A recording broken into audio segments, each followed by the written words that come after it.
हर खबर पर होगी आपकी पकड़। डाउनलोड कीजिए एबीपी लाइव ऐप। नमस्कार, आप देख रहे हैं एबीपी न्यूज। आपके साथ हूं मैं रूबिका लियाकत। आप सभी का बहुत बहुत स्वागत है एबीपी न्यूज पर। आपने देखा विकास दुबे से जुड़ी हुई जितनी भी खबरें थी वो आपको सबसे पहले एबीपी न्यूज पर मिल रही थी। और अभी की बड़ी खबर यह है कि विकास दुबे उज्जैन के महाकालेश्वर मंदिर से गिरफ्तार हो गया है। यह आज की सबसे बड़ी खबर है। 6 दिन से फरार चल रहा था विकास दुबे, इधर से उधर यूपी, फरीदाबाद और फिर उज्जैन में पकड़ा जाता है। यानी आप समझ रहे हैं 3 अलग अलग राज्यों और पकड़ा जाता है उज्जैन। खबरें तो ये भी आ रही है कि इसने बड़ा सोच समझ के उज्जैन का महाकालेश्वर मंदिर चुना। आपको पता ही है, मान्यता है कि उज्जैन के महाकालेश्वर यानी बाबा जो है आपको अकाल मृत्यु से बचाते हैं।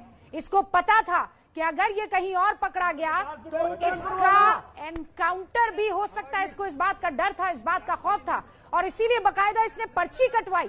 पर्ची किस बात की कि मैं विकास दुबे दर्शन के लिए आया हूं महाकालेश्वर के। और उसके बाद विकास दुबे पकड़ा जाता है। ये 6 तस्वीरें टेलीविजन स्क्रीन पर आपके सामने है। पहले फरीदाबाद के सीसीटीवी में एक होटल में एंट्री करवाते हुए रिसेप्शन पर दिखता है। फिर उसके बाद 3:19 पर फरीदाबाद के एक रेस्टोरेंट के बाहर दिखता है। फिर 9:45 पर सुबह उज्जैन के महाकालेश्वर मंदिर दिखता है। महाकाल के गेस्ट हाउस में भी दिखा। सुरक्षा कर्मियों ने फिर पकड़ा और उज्जैन में हुई गिरफ्तारी। और जब कहा मैं विकास दुबे कानपुर वाला, तो पीछे से पुलिस ने एक कस के थप्पड़ लगाया। लेकिन इसके पीछे क्या स्ट्रैटेजी थी कि मैं पहचाना जा सकूं कि देखिए मैं ही हूं जो गिरफ्तार हुआ हूं।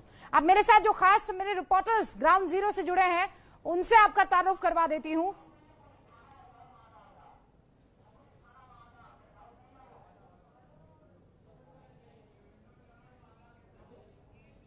फिर आपको ये बता देती हूँ, जो गेस्ट हाउस का मैंने जिक्र किया है वो गेस्ट हाउस नहीं, वो पुलिस थाना है। बहरहाल जैनेन्द्र कुमार ने हमीरपुर से सबसे पहले हमें सूचित किया था ग्राउंड जीरो से जहां पर एनकाउंटर हुआ था। और उसके बाद अभिषेक रावत उस होटल पे पहुंचे जहां से उन्होंने खबर दी कि देखिए सीसीटीवी कैमरा में एक शख्स नजर आया है और क्लियरली दिखता है कि वो विकास दुबे ही है। संजय त्रिपाठी कानपुर में लगातार नजर बनाए हुए थे। आपको याद होगा 2 दिन कानपुर में ही रहा था उस गोलीकांड के बाद। तो संजय त्रिपाठी ने हमें वहां से जानकारी दी थी। वरुण जैन फरीदाबाद में जब उसके साथियों पर दबिश हुई तो वरुण जैन ने सबसे पहले वो खबर हम तक पहुंचाई थी। रणवीर लखनऊ से एक जानकारी सबसे पहले, और इसीलिए तो हम कह रहे हैं एबीपी न्यूज आपको रखे आगे।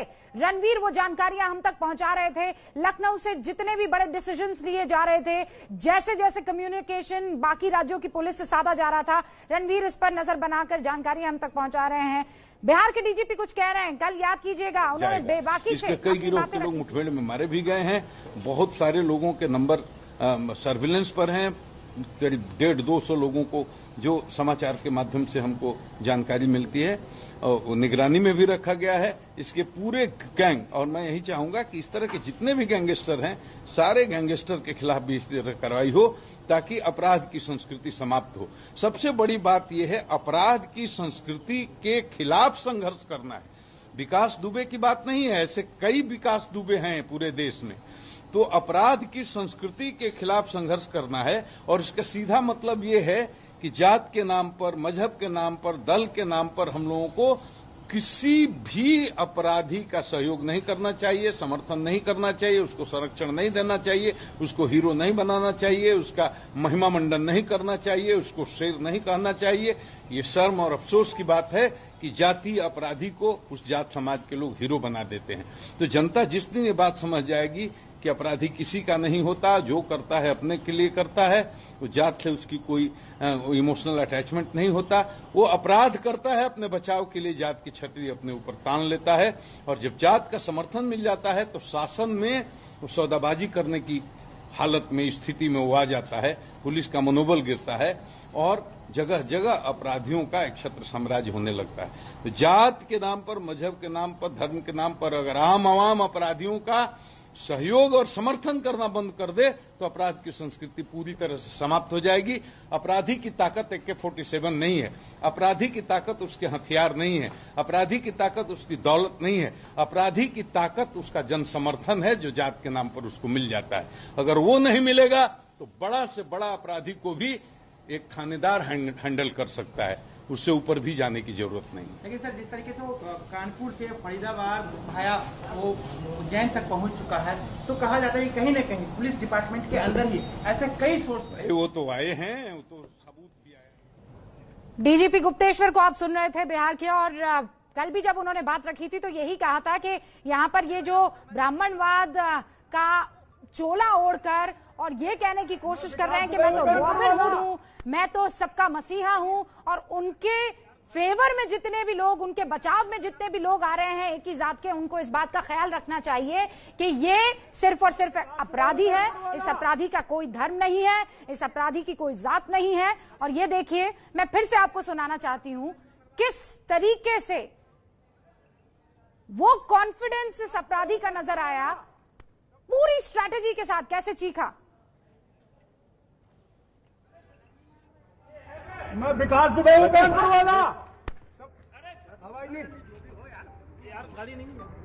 सुना आपने, मैं विकास दुबे हूं कानपुर वाला, और उसके बाद पीछे खड़े एक पुलिसकर्मी ने एक थप्पड़ जोड़ा क्योंकि वो होशियारी दिखाने की कोशिश कर रहा था, जिसे कहते हैं स्मार्टनेस दिखाने की कोशिश कर रहा था।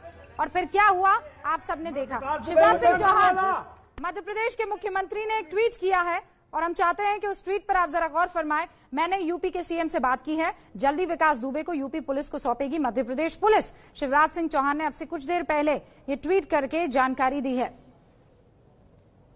तो विकास दुबे की गिरफ्तारी के लिए एमपी पुलिस को बधाई। हमारी सरकार किसी को बख्शने वाली नहीं है। जिनको लगता है कि महाकाल की शरण में जाने से उनके पाप धुल जाएंगे, उन्होंने महाकाल को जाना नहीं है। आपने देखा ना, महाकाल की शरण में जाने से पाप धुल जाएंगे। महाकाल की शरण इसने ली क्यों थी? क्योंकि मान्यता है कि वो अकाल मृत्यु से बचाते हैं लोग वहां पर, इसीलिए क्रियाक्रम करने के लिए, कर्मकांड करने के लिए पहुंचते हैं वहां। इसने पर्ची कटवाई कि मैं दर्शन के लिए आ रहा हूं, और उसके बाद खबर आती है कि पकड़ा गया है विकास दुबे। लेकिन इस बीच एक और खबर है। देखिए, दो शब्दों पर आप थोड़ा सा अपना ध्यान यहां पर आकर्षित आपका करना चाहूंगी। पहला शब्द है सरेंडर और दूसरा है अरेस्ट। यही बात अखिलेश यादव पूर्व मुख्यमंत्री पूछ रहे हैं यूपी के, कि अरेस्ट किया है विकास दुबे को या फिर उसने गिरफ्तारी दी है, यानी सरेंडर किया है। ये दो तस्वीरें टेलीविजन स्क्रीन पर आपके सामने है। 8 जुलाई 2020 की तस्वीर, 9 जुलाई 2020 की तस्वीर। 8 जुलाई दोपहर 3:19 पर फरीदाबाद में नजर आता है विकास दुबे, सीसीटीवी में कैद होता है, सीसीटीवी में पकड़ा जाता है, लेकिन पुलिस नहीं पकड़ पाती है, पुलिस पहचान नहीं पाती है। और सुबह 9:45 पर 9 जुलाई को उज्जैन के महाकाल मंदिर में आप देखिए इस शख्स को, मुंह पर मास्क है, साथ में कुछ प्राइवेट सिक्योरिटी गार्ड है, और उसके बाद पुलिस इसे पकड़कर ले जाती है थाने। मेरे अलग अलग सहयोगी मेरे साथ लगातार बने हुए हैं, लेकिन ये आज की बड़ी खबर है। फिर बता दूं, जो दर्शक अभी अभी एबीपी न्यूज के साथ जुड़े हैं उनको इस बात की जानकारी होनी चाहिए कि ये कुख्यात अपराधी विकास दुबे अब मध्य प्रदेश पुलिस की गिरफ्त में है। लेकिन अब सवाल राजनीतिक तौर पर यह उठ रहे हैं कि ये मध्य प्रदेश कैसे पहुंच गया। जब आपने उत्तर प्रदेश की पुलिस को हाई अलर्ट पे रखा, जब आपने हरियाणा की पुलिस को हाई अलर्ट पर रखा, जब आपने दिल्ली की पुलिस को हाई अलर्ट पर रखा, जब आपने मध्य प्रदेश की पुलिस को हाई अलर्ट पर रखा, तो ये एक से दूसरी राज्य की सीमा कैसे टापता हुआ महाकाल के मंदिर पहुंच गया। हालांकि अब खबर यह है कि पकड़ा गया है विकास दुबे। और फिर मैं आपको सुनाना चाहती हूं कि कैसे चीख कर इसने कहा, मैं विकास दुबे कानपुर वाला।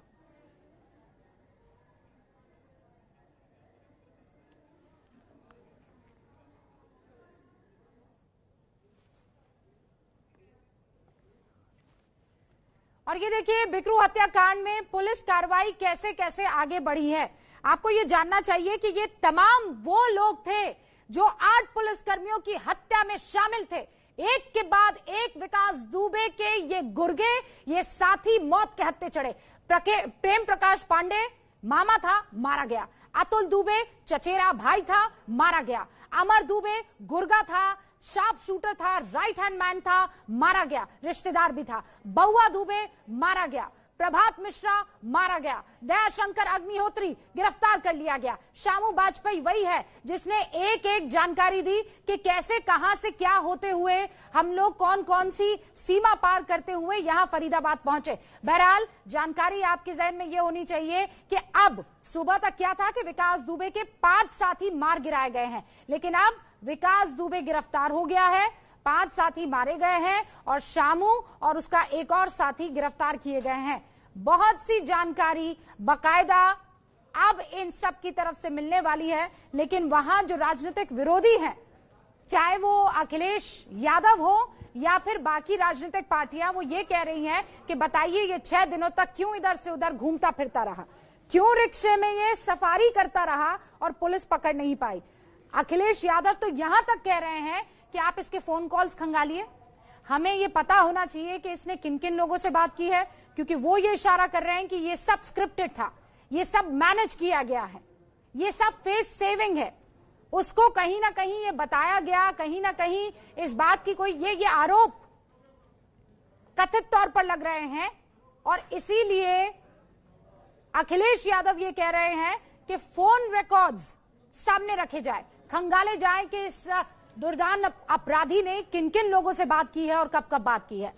तो यूपी की पुलिस जो नहीं कर पाई, मध्य प्रदेश की पुलिस ने कर दिखाया। विकास दुबे जिसका इनाम 50,000 से शुरू हुआ, फिर 2.5 लाख हुआ, फिर दोगुना हो गया। कल ही एबीपी न्यूज ने यह खबर दिखाई थी, 5 लाख रुपए का इनाम इसके सर पर था और आखिरकार विकास दुबे पकड़ा गया।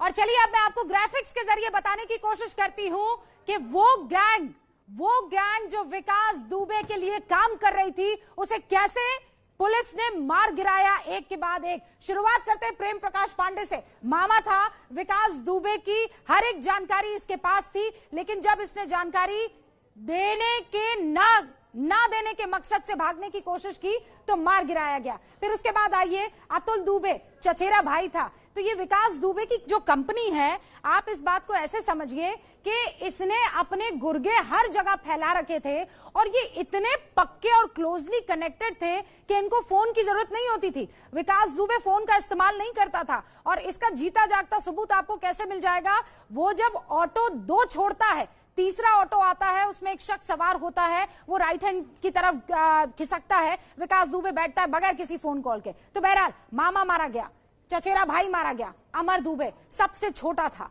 इस गैंग में सबसे छोटा था। 9 दिन पहले इसकी शादी हुई थी, शार्प शूटर था, हर एक चीज का पक्का और पूरा ख्याल रखता था और ये इतना पावरफुल इतनी कम उम्र में हो गया था कि विकास दुबे की इस काली दुनिया का अगला राजा जो है वो अमर दुबे ही होने वाला था। तो अमर दुबे को मार गिराया गया। बउआ दुबे भी बड़ा करीबी माना जाता है। आपको वो तस्वीरें जो पुलिस ने कुछ दिनों पहले जारी की थी, कुछ 9-10 और मेरे ख्याल से 12 इसके पूरे जो गैंग के साथी थे उनकी तस्वीर थी, उसमें बहुत क्लियर बउआ दुबे की तस्वीर नहीं थी। प्रभात मिश्रा कल पकड़ा गया था और आज ये जानकारी आई कि ये भागने की कोशिश कर रहा था। अपना दिन आएगा, अपना टाइम आएगा, आज उसकी टी शर्ट पर यह लिखा हुआ था। और फिर क्या हुआ? एनकाउंटर में प्रभात मिश्रा जो पुलिस की बंदूक लेकर फरार होने की कोशिश कर रहा था, मारा गया। लेकिन 2 लोग गिरफ्तार हुए हैं। कौन? ये है शामू वाजपेयी, जिसने पूरा ट्रेस करके बकायदा बताया कि कहां से होते हुए विकास आया है और आगे कहां जा सकता है। उसने ये तो कैमरा पर नहीं बताया, लेकिन पूरी जानकारी है क्योंकि ये बहुत क्लोज था इस विकास दुबे के, तो इसने पूरी जानकारी पुलिस को कहीं ना कहीं दी होगी। दयाशंकर अग्निहोत्री को भी गिरफ्तार कर लिया गया है। तो सबसे पहले एबीपी न्यूज ने आपको इस पूरे गैंग के बारे में बताया था और इनके ऊपर पैनी नजर थी। आपको ये बात जानकारी जब आपको मिलेगी तो अच्छा लगेगा, क्योंकि एबीपी न्यूज के अलग अलग रिपोर्टर्स जो हैं लगातार ग्राउंड जीरो पर मौजूद थे, अपने तमाम सूत्रों के साथ बने हुए थे और कड़ी दर कड़ी जोड़ रहे थे। और देखिए आखिरकार क्या हुआ। सबसे पहले खबर एबीपी न्यूज के पास आती है कि विकास दुबे उज्जैन के महाकालेश्वर मंदिर से पकड़ा गया। विकास दुबे के होटल में सबसे पहले सीसीटीवी में कैद विकास दुबे सबसे पहले, प्रभात अरेस्ट की खबर सबसे पहले, अमर दुबे एनकाउंटर की खबर सबसे पहले, शामू वाजपेयी अरेस्ट की खबर सबसे पहले, इटावा में बउआ दुबे एनकाउंटर की खबर सबसे पहले,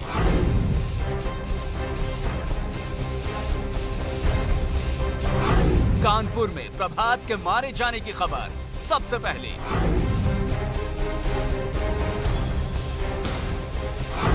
विकास दुबे की गिरफ्तारी सबसे पहले,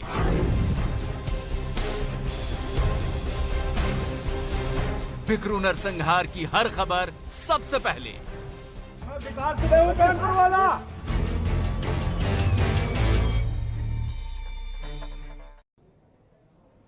तो मैं विकास दुबे कानपुर वाला, अब ये कुछ भी नहीं चलेगा। किसी तरह का कोई प्रेशर, चाहे वो खाकी का हो या खादी का हो, काम नहीं आएगा, क्योंकि विकास दुबे गिरफ्तार कर लिया गया है। उज्जैन के महाकालेश्वर से गिरफ्तार किया गया है। अब ये 6 विंडो यानी 6 अलग अलग तस्वीरें विकास दुबे के इर्द गिर्द घूमती हुई, और जिसमें केंद्र जो बिंदु है वो विकास दुबे ही है। पहली तस्वीर, पहली बार जो नजर आया वो गोलीकांड के बाद, वो इसी तस्वीर में नजर आया। आप देखिए फरीदाबाद का ये एक होटल है जहां पर मास्क लगाए हुए विकास आपको नजर आ रहा है। इसने अपना जो पहचान पत्र है वो इतना धुंधला दिया था कि काउंटर पे मौजूद लोगों को समझ ही नहीं आया कि ये है कौन, लेकिन शक हुआ, उसके बाद पुलिस को सूचित किया गया। फिर आप आइए दूसरी तस्वीर पर, दोपहर 3:19 पर काली शर्ट में एक शख्स नजर आता है। बिल्कुल ये जो पहली तस्वीर वाला हुलिया है वैसा का वैसा हुलिया उस सीसीटीवी में नजर आता है, और ये तब क्लियर हो जाता है जब पुलिस उस रेस्टोरेंट में पहुंचती है और पूछताछ करके ये तस्वीर निकालती है, और क्लियर हो जाता है कि हाँ ये विकास दुबे है। विकास दुबे वहां पर 5 मिनट तक थोड़ा बेचैन इधर से उधर घूमता रहता है। उसके बाद एक ऑटो आता है, कोई शख्स उसमें होता है, वो थोड़ा सा खिसकता है और ये लोग आगे की तरफ बढ़ जाते हैं। आगे का रास्ता या तो दिल्ली को जाता या एक और राज्य है जिसे कनेक्ट करता, लेकिन फिर खबर यह आई कि दिल्ली में कहीं छुपा हुआ हो सकता है। लेकिन इन अटकलों के बीच सुबह 8:45 पर उज्जैन में दिखता है ये दुर्दांत अपराधी विकास दुबे। ऑलराइट, अब मैं आपको एक बार फिर से मैप के जरिए बताने की कोशिश करती हूं कि जो शख्स वहां उत्तर प्रदेश में मौजूद था वो कैसे अपना सफर करके पहुंचता है देश के दिल मध्य प्रदेश में। ये फरीदाबाद 3:19 पर फरीदाबाद में वो दिखाई देता है, और उसके बाद ये देखिए आप वापस बॉर्डर क्रॉस करता हुआ ये पहुंचता है उज्जैन में। ये यूपी की बॉर्डर है, यूपी से हरियाणा, फिर उसके बाद यहां से होता हुआ वो दोबारा मध्य प्रदेश में एंटर कर जाता है। मध्य प्रदेश में एंटर करके यहां उज्जैन पहुंचता है महाकालेश्वर के मंदिर में। दूरी कितनी तय करता है इस बीच? वो 773 किलोमीटर की दूरी ये तय करता है। यहां पर ऑटो में देखा जाता है। ये सड़क से समय मैं आपको बता रही हूं क्योंकि ये तो यहां ऑटो में दिखाई देता है। फिर उसके बाद कहा जाता है कि ये कहीं दिल्ली में छुपा हुआ हो सकता है, लेकिन फिर सुबह 8:45 पर खबर आती है कि वो पहुंच गया है उज्जैन के महाकालेश्वर। सड़क से अगर आप ट्रैवल करें, जो कि बड़ा मुश्किल है, कोविड-19 में आप जानते हैं लॉकडाउन में कितने तगड़े नियम है, उसके बावजूद ये इत्मीनान से ये 14 घंटे का सफर करते हुए उज्जैन पहुंच जाता है। और वहां क्या होता है आप सबने देखा, वहां होती है विकास दुबे की गिरफ्तारी। और उसके बाद विकास दुबे ये बताने की कोशिश करता है कि मैं हूं विकास दुबे कानपुर वाला, और पुलिस पीछे से एक थप्पड़ जड़ती है। ये बताने की कोशिश होती है कि जो तुम थे अब वो हो नहीं, तुम्हें पकड़ लिया गया है। अब दोबारा आपको दिखाते हैं वो विजुअल जिसमें हैकड़ी के साथ चिल्लाते हुए विकास दुबे बताता है मैं हूं कानपुर वाला। ले लो यार।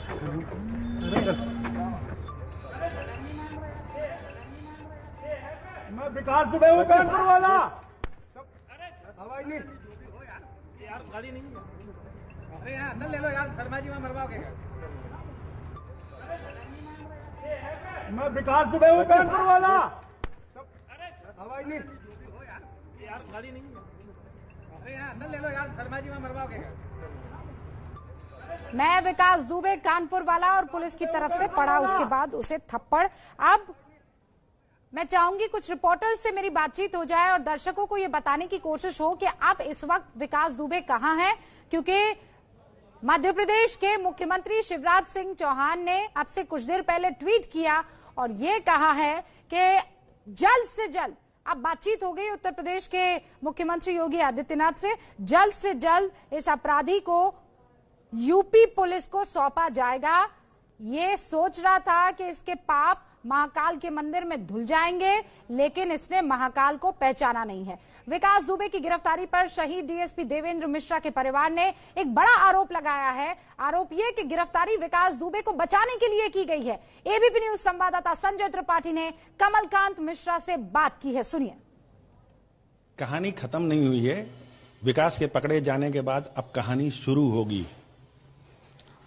देखिए, क्या आपको नहीं लगता कि जो कल फरीदाबाद में देखा गया था, 12 घंटे का रास्ता है वहां से उज्जैन पहुंचने के लिए, सुरक्षित वो महाकाल के मंदिर में पहुंच जाता है, और जिस ढंग से उसकी गिरफ्तारी हुई है, क्या आपको नहीं लगता कि सरपरस्ती अभी बरकरार है? देखिए, इस बात को ध्यान से समझ लीजिए। श्री देवेंद्र मिश्रा और हमारे 8 पुलिस वाले भाइयों का जो खून हुआ है, जो हत्या बर्बर हुई है, वो एक विकास दुबे ने भर अकेले में नहीं की है, या उसकी गैंग ने नहीं की है। उसके सरपरस्त इस हत्या में बराबर के शरीक थे, जिन्होंने जो अब तक उसको बचाते रहे, और उन्हीं की सलाह पे उसने सरेंडर किया है। इसको मैं पकड़ना नहीं कहूंगा। मीडिया वालों को बुला करके कोई ऐसे काम करता है? उसको मौत से बचाया गया है, और उसे विश्वास था कि मेरे निकलने के बाद भी मुझे बचा लिया जाएगा। मतलब आप मानते हैं कि कहीं ना कहीं उसके जो तार हैं वो अभी भी बरकरार है? उसका नेटवर्क सक्रिय है, वरना इतनी सारे राज्यों की पुलिस अलर्ट होते हुए, सारी एसटीएफ होते हुए, सब कुछ होते हुए, एक आदमी जाके महाकाल मंदिर में दर्शन की टिकट कटवा रहा है। कहां थे सब लोग? और उसके बाद गार्ड फोन कर रहा है, और जो पुलिस पकड़ने पहुंच रही है वो मीडिया वालों को लेके पकड़ने पहुंच रही है। ऐसी होता है, ऐसी होती है गिरफ्तारी ऐसे दुर्दांत काउंटर करने वालों की। सुना आपने, ये कमलकांत है, रिश्तेदार हैं शहीद सीओ के, और ये कह रहे हैं कि नहीं, ठीक नहीं लग रहा है। सब कुछ ऐसा लग रहा है कि स्क्रिप्टेड है, सब कुछ ऐसा लग रहा है कि सोच समझ के एक रणनीति के तहत किया गया है। आपने देखा उन्होंने क्या गिनाया? उन्होंने कहा कि कैमरा की मौजूदगी में पकड़ा जाता है, फिर उन्होंने कहा कि एक के बाद एक राज्य की बाउंड्रीज ये क्रॉस करता चला जाता है, लेकिन इसका बाल तक बाका नहीं होता है। फिर ये कहा कि इतना लंबा सफर, चप्पे चप्पे पर 10 राज्यों की पुलिस तैनात थी, और खासकर अंतर राज्य जो सीमाएं थी उन पर ज्यादा तैनाती थी, उन पर नाकेबंदी थी, बैरिकेडिंग थी, लेकिन उसके बावजूद ये बहुत इत्मीनान से पहुंच जाता है। अब ये देखिए, टाइमलाइन है विकास की गिरफ्तारी का। सुबह 7:50 पर महाकाल के मंदिर में विकास दुबे की एंट्री होती है, और ये कैसे पता चला? उसने जो पर्ची कटवाई उससे पता चला। आगे बढ़ते हैं। शुभम नाम के गलत आईडी कार्ड के जरिए महाकाल में इसने एंट्री की। शुभम नाम के मंदिर के सुरक्षा गार्ड को थोड़ा शक हुआ, और उसके बाद की कहानी आपके सामने है। विकास को पकड़ा गया। मंदिर के सुरक्षा कर्मी चौकन्ने थे। लोगों के सामने पहुंचते ही विकास ये जानता था कि इससे बेहतर मौका नहीं हो सकता है। अपना नाम लिया उसने चिल्लाते हुए कि मैं विकास दुबे कानपुर वाला, क्योंकि वो ये जानता है कि पूरे देश में इस वक्त इस अपराधी पर नजर थी। भगवान महाकाल क्यों गया ये भी आपको समझना चाहिए। देखिए, भगवान महाकाल से भी बड़ा होने की, भगवान महाकाल के काल से भी बड़ा होने की मान्यता है। कहते हैं ना कि वक्त काल बनकर टूटता है, उनसे भी बड़े हैं महाकाल।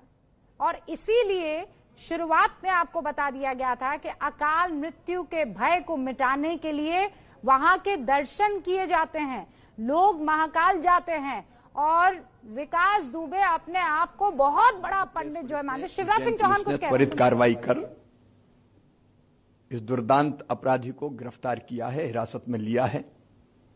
मैं मध्य प्रदेश पुलिस को इसके लिए बधाई देता हूं। हम उत्तर प्रदेश के निरंतर संपर्क में हैं।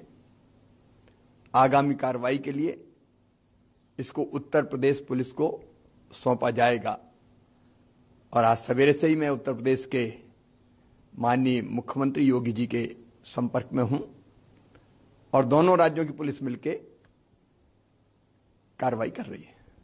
भागा हुआ अपराधी था, गैंगस्टर था विकास दुबे, उसको सुना आपने शिवराज सिंह चौहान इस वक्त क्या कह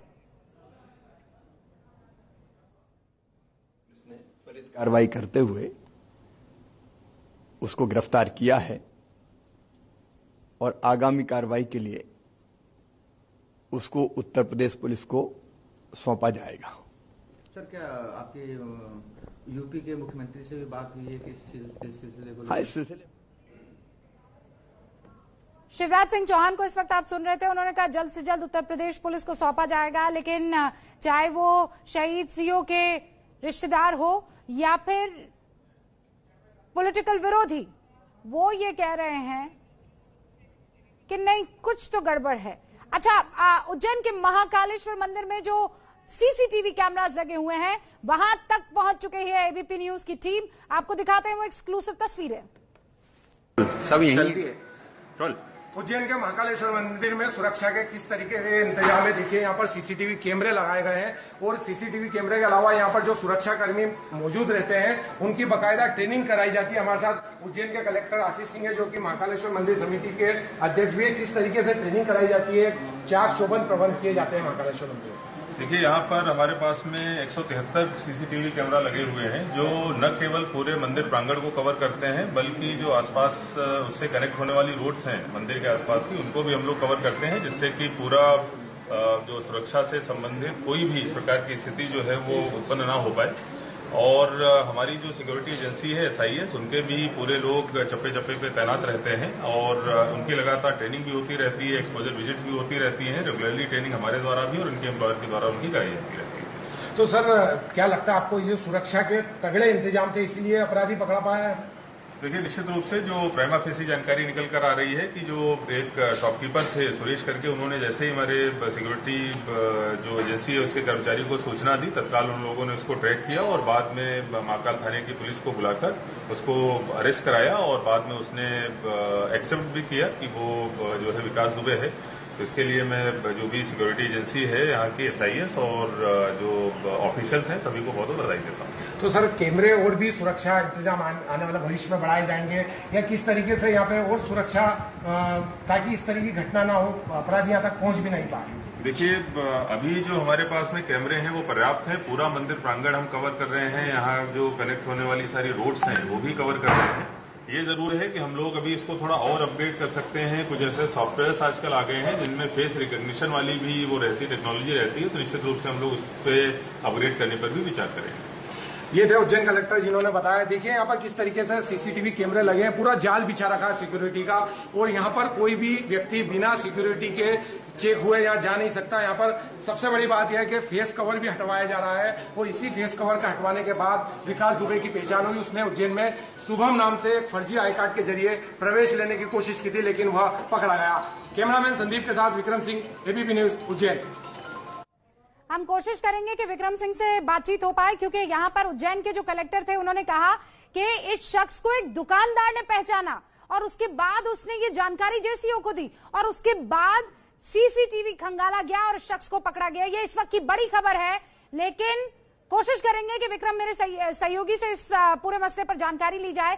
गैंगस्टर विकास का खेल खल्लास हो गया, गैंगस्टर विकास अब पकड़ा गया है। यूपी पुलिस को अब ये सौंपा जाएगा।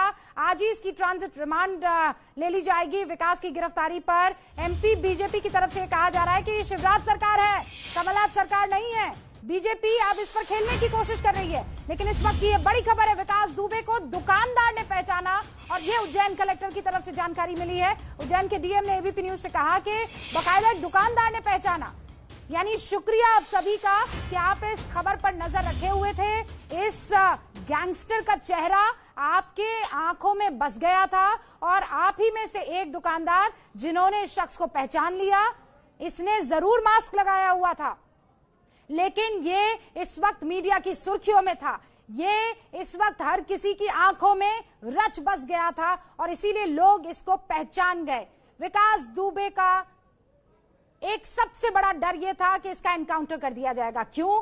क्योंकि इसके एक के बाद एक साथी मारे जा रहे थे। इसको इस बात का डर था इसका जो लखते जिगर है अमर दुबे, वो मर गया था, उसका एनकाउंटर हो गया था और इसको ये जानकारी बार बार मिल रही थी कि एक एक रिश्तेदार, एक एक गैंगस्टर के मेंबर को मार गिराया जा रहा है और इसीलिए ये पहुंच गया महाकाल के मंदिर। सुबह 7:50 पर महाकाल के मंदिर में विकास दुबे की एंट्री हुई। नाम बदलकर ये पहुंचा वहां पर, शुभम नाम इसने अपना बताया, शुभम नाम का एक गलत आईडी कार्ड दिखाया और महाकाल में एंट्री ले ली। अच्छा, ये कोई बड़ी चीज नहीं थी इसके लिए, इसलिए क्योंकि इसके घर पर जो नौकर और नौकरानी काम करते हैं उनके भी कुछ अलग अलग पहचान पत्र मिले हैं एक ही नाम पर। लोगों के सामने पहुंचते ही जब पुलिस ने इसे पकड़ लिया तो अपना नाम चिल्लाकर लोगों को बताने लगा और कहा, मैं ही हूं वो विकास दुबे कानपुर वाला। अब इसको पकड़कर थाने ले जाया गया है, लेकिन अखिलेश यादव ये सवाल पूछ रहे हैं कि आत्मसमर्पण है या गिरफ्तारी है, इसका जवाब कौन देगा? विकास दुबे की गिरफ्तारी पर अब सवाल उठाए जा रहे हैं। सिर्फ अखिलेश यादव ही नहीं, शहीद सीओ के रिश्तेदार कमलकांत दुबे भी कह रहे हैं कि विकास दुबे को मौत से बचाया गया है और इसीलिए एक बड़े लेवल की मिलीभगत दिखाई दे रही है। ये कौन? शहीद सीओ के रिश्तेदार कमलकांत कह रहे हैं। लेकिन सबसे बड़ी खबर है कि आखिरकार ये गैंगस्टर पकड़ा गया है। अब आगे बढ़े, अलग अलग रिपोर्टर्स हमारे साथ जुड़ चुके हैं। विकास दुबे गिरफ्तार